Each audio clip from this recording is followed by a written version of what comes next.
Question number 2. Find the amount of 8,000 for 2 years compounded annually and the rate swing 9% per annum during the first year and 10% per annum during the second year. समझो इस question में क्या कहा गया है कि मतलब amount बताना है हम लोगों को. फाइंड द अमाउंट बताना है. 8,000 हम लोगों को प्रिंसिपल दे दिया है यानी कि टाइम दो साल में हम लोगों को कंपाउंडेड एनुअली. और रेट पहली साल का रेट हम लोगों को 9% दिया गया. दोनों में मतलब दोनों केस में रेट अलग है. पहली साल में रेट अलग है, दूसरी साल में भी रेट अलग है. पहले में साल में मतलब पहली ईयर में रेट है 9% और सेकंड ईयर में हमारी रेट है 10%. तो दोनों साल की रेट अलग है. बस आप कंफ्यूज मत होइए कैसे करें. बस इसमें अमाउंट पूछा गया तो अमाउंट निकालेंगे, सीआई निकालेंगे नहीं. तो अमाउंट का फॉर्मूला होता है, तो पहले फॉर्मूला लिख देते P1 रेट अपॉन में 100 n. ये होता है ये वाला फॉर्मूला. बट इसमें हम लोगों को इस केस में हम लोगों को रेट दोनों अलग अलग दी गई है. तो पहले तो हम लोग वो लिख लेते हैं कि कितना प्रिंसिपल दिया है, कितना रेट दिया है, कितना टाइम दिया है.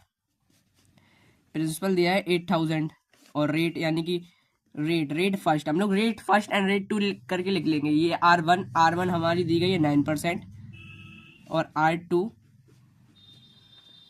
हमारी दी गई है 10% और एन में अब इसमें कुछ मैटर नहीं है बट हम लोग लिख लेते हैं एन यानी कि टाइम. अब एन कोई इंपॉर्टेंट नहीं है.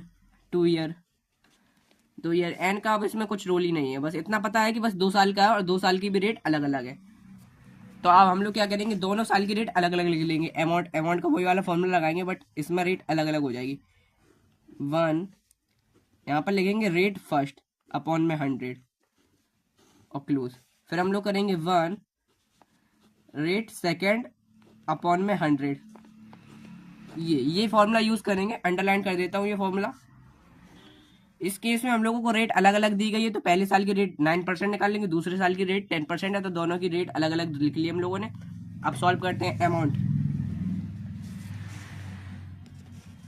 प्रिंसिपल है 8,000 और रेट हम लोग तो रेट पहले साल की हम लोगों को 9 दी गई थी तो 9 अपॉन में 100. सेकेंड ईयर की हम लोगों को 10 दी गई है 10 अपॉन में 100 अमाउंट. अब इसका एलसीएम लेंगे. एलसीएम हम लोग को पता है इसके नीचे कुछ नहीं है तो 1 मानते हैं. 1 यहाँ पर भी 100 है, यहाँ पर भी 100 आएगा. 100 ऊपर भी 100 प्लस 9 109 और 100 प्लस 10 110.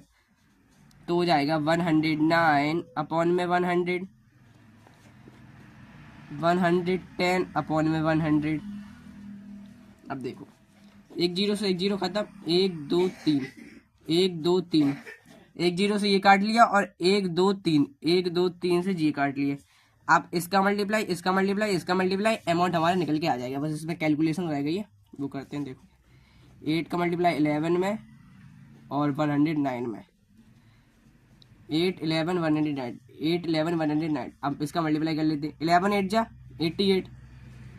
11 8 जा 88. अब मल्टीप्लाई 109. अब 109 का हम लोग जैसे मल्टीप्लाई करेंगे हमारा आंसर निकल के आ जाएगा. साइड में मल्टीप्लाई कर लेते हैं. 88 का मल्टीप्लाई 109 से. 9 8 जा 72 7 कैरी. 9 8 जा 72 और 7 कैरी.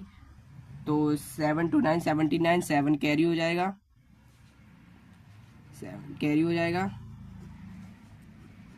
79 पूरे लिख दिया. 9 8 जा 72 9 8 जा 72 और 7 2 9 0 0 कुछ इंपॉर्टेंट नहीं है. 1818. अब इसका हम लोग ऐड कर लेते हैं. 2 9 8 7 50 और 8 1 9 9592. तो हमारा आंसर निकल के आ गया 9592. ये हमारी अमाउंट है. ये हमारा अमाउंट निकल के आ गया. Thanks for watching.